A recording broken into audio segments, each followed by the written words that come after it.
Hello बच्चों, good afternoon. आज कक्षा 10 के छात्र छात्राओं को मैं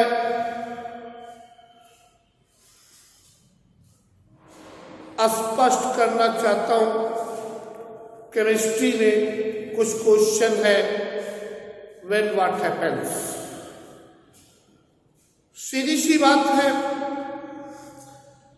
पहला क्वेश्चन है कि पोटेशियम धातु पर जल की क्रिया कराते हैं तो क्या प्राप्त होगा। सीधी सी बात है, ये आपका सॉलिड पोटेशियम है और इस ठोस पोटेशियम पर आप रिएक्शन कराएंगे जल का। 2 मोल H2O लिक्विड। तो बच्चों बता दो बेटा, मैं पढ़ाया भी हूं आपको कि केमिस्ट्री का ये रूल है। वो रूल ये है कि जो मेटल है अगर वो हाइड्रोलिसिस होगा तो हाइड्रोक्साइड फॉर्म करेगा। वैसे भी आप जानते हैं कि जो ये पोटेशियम मेटल है, ये पोटेशियम मेटल वाटर में हाइड्रोजन को रिप्लेस कर देता है और जब ये रिप्लेस करेगा तो यहां से आपका हाइड्रोजन जो है वो आपका H2 गैस फॉर्म में एलिमिनेट कर जाएगा और आपको पोटेशियम हाइड्रोक्साइड या जिसको आप ये कह लीजिए OH, ये एक्वस फॉर्म में प्राप्त। मेरे कहने का अर्थ है कि जब पोटेशियम धातु की क्रिया जल के साथ कराते हैं तो पोटेशियम हाइड्रोक्साइड और हाइड्रोजन गैस प्राप्त होता है। इसी क्रम में आपका दूसरा रिएक्शन, ये आपके सामने सोडियम है, ठोस सोडियम, और इसको आपने वाटर के साथ रिएक्शन करा दिया। जब आपने वाटर के साथ रिएक्शन कराया तो यहां भी आपका हाइड्रोजन गैस एलिमिनेट कर जाएगा और इसी क्रम में कास्टिक सोडा एक्वस या जली कास्टिक सोडा प्राप्त होगा।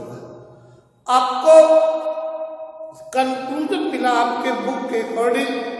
आपके बुक में क्वेश्चन दिया गया है, क्या होता है जब धातुएं जल के साथ क्रिया करती है। तो जो जनरल प्रिस्क्रिप्शन मिला वो ये मिला, जो जनरल रूल मिला वो ये मिला कि धातुएं जल के साथ क्रिया करके धातुएं हाइड्रोक्साइड और हाइड्रोजन गैस बनाती है।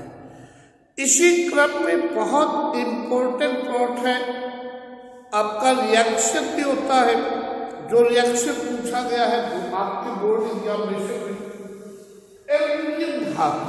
आप जानते हैं बेटा कि एल्यूमिनियम का प्रतीक Al होता है और आपको ये भी मालूम होना चाहिए एल्यूमिनियम का जो प्रमुख अयस्क है बॉक्साइट है, डायस्पोर है, कोरंडम है और भी है, लेकिन हम बॉक्साइट से ही एल्यूमिनियम को ऑब्टेन करते हैं। और इसी क्रम में इस एल्यूमिनियम धातु की क्रिया जो है आप जल के साथ करा दें और ये आपका जल के साथ जब होगा तो ये एल्यूमिनियम हाइड्रोजन को रिप्लेस कर देगा। ये हाइड्रोजन गैस के रूप में निकल जाएंगे और ये एल्यूमिनियम जो जल का रिमाइंडर पार्ट ऑक्सीजन है उसके साथ संयोग करके Al2O3 सॉलिड या जिसको आप ठोस एल्यूमिनियम ट्राइऑक्साइड या जिसको आप एल्यूमिना कहते हैं, एल्यूमिना आपका प्राप्त होगा। तो मैंने आपको सीधे तौर पे बता दिया कि जब धातु का रिएक्शन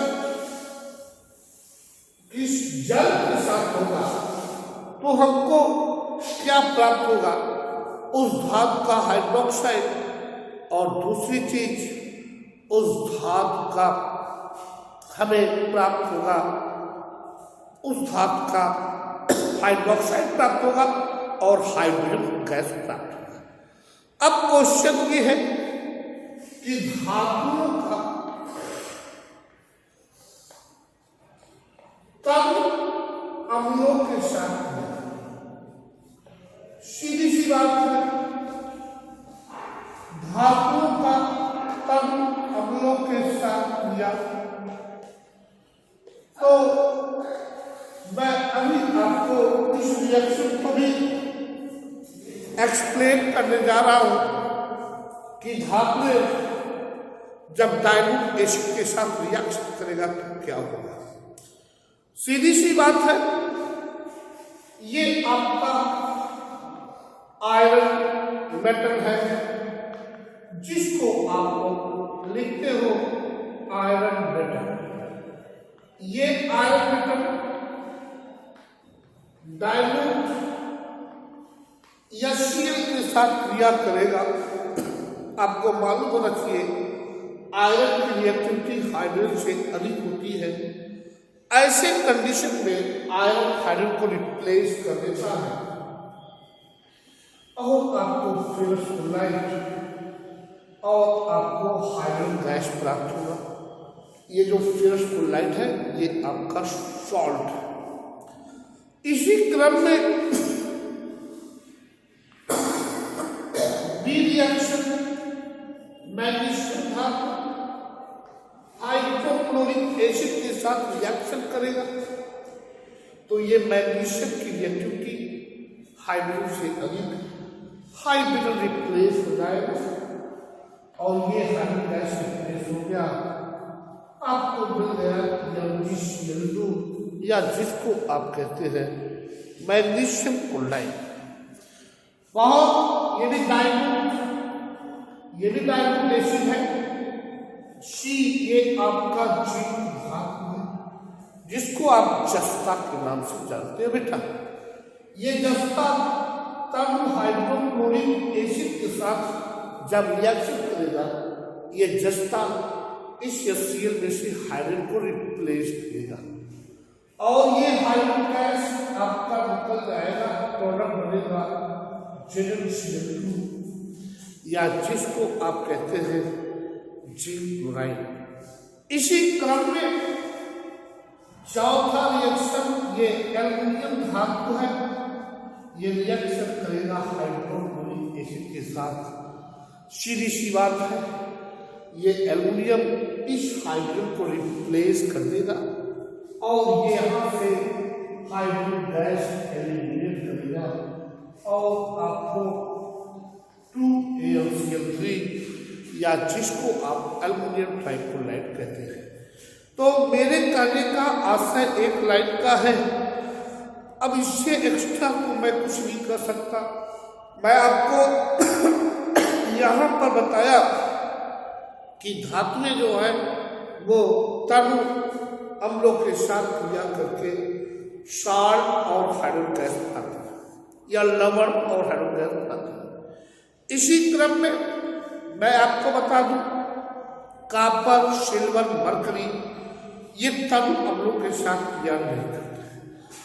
अगला क्वेश्चन आपके यहाँ है और इसको हम लोग केमिस्ट्री लैब में बहुत इंपॉर्टेंट पॉइंट में, बहुत महत्वपूर्ण पॉइंट में पढ़ाते हैं, जिसको हम लोग कहते हैं कि एक्वारेजिया या अम्लराज, जिसको अम्ल का राजा भी बोलते हैं। ये फिर लिखा है आपके साथ एक्वारेजिया या बेटा जिसको आप बेटा बोलोगे हिंदी में अम्लराज। अभी मैं आपके सामने एक्वारेजिया को एक्सप्लेन करूंगा। What do you mean by aqua regia? सीधी सी बात है, अम्लराज का जहां तक सवाल है, मैं बता दूं शांत नाइट्रिक अम्ल और शांत हाइड्रोक्लोरिक अम्ल का एक संबंधित 3 के अनुपात का मिश्रण अम्लराज करता है। इसका मतलब कंसंट्रेटेड HNO3 1 मोल और कंसंट्रेटेड HNO3 1 और कंसंट्रेटेड HCl 3 मोल, इन दोनों का अनुपात जो है एक्वारेजिया या इन दोनों का अनुपात अम्लराज कहलाता है। आपको मैं बता दूं कि ये आपका HNO3 ये कंसंट्रेटेड हो गया और ये आपके सामने सिंपल सी बात है, ये 3 मोल या Cl कंसंट्रेट, इन दोनों का मिश्रण बेटा क्या होगा, एक्वारेजिया या जिसको आप कहते हैं अम्लराज। जब ये रिएक्शन करेगा, मैं बता दूं हमारे केमिस्ट्री का एक जनरल रूल है कि जो एसिड का प्रोटॉन है यदि ऑक्सीजन को पा जाएगा तो वो जल बनाएगा। तो यहां से 3 और 4 प्रोटॉन 2 ऑक्सीजन के साथ आपका 2 मोल H2 बनाएगा।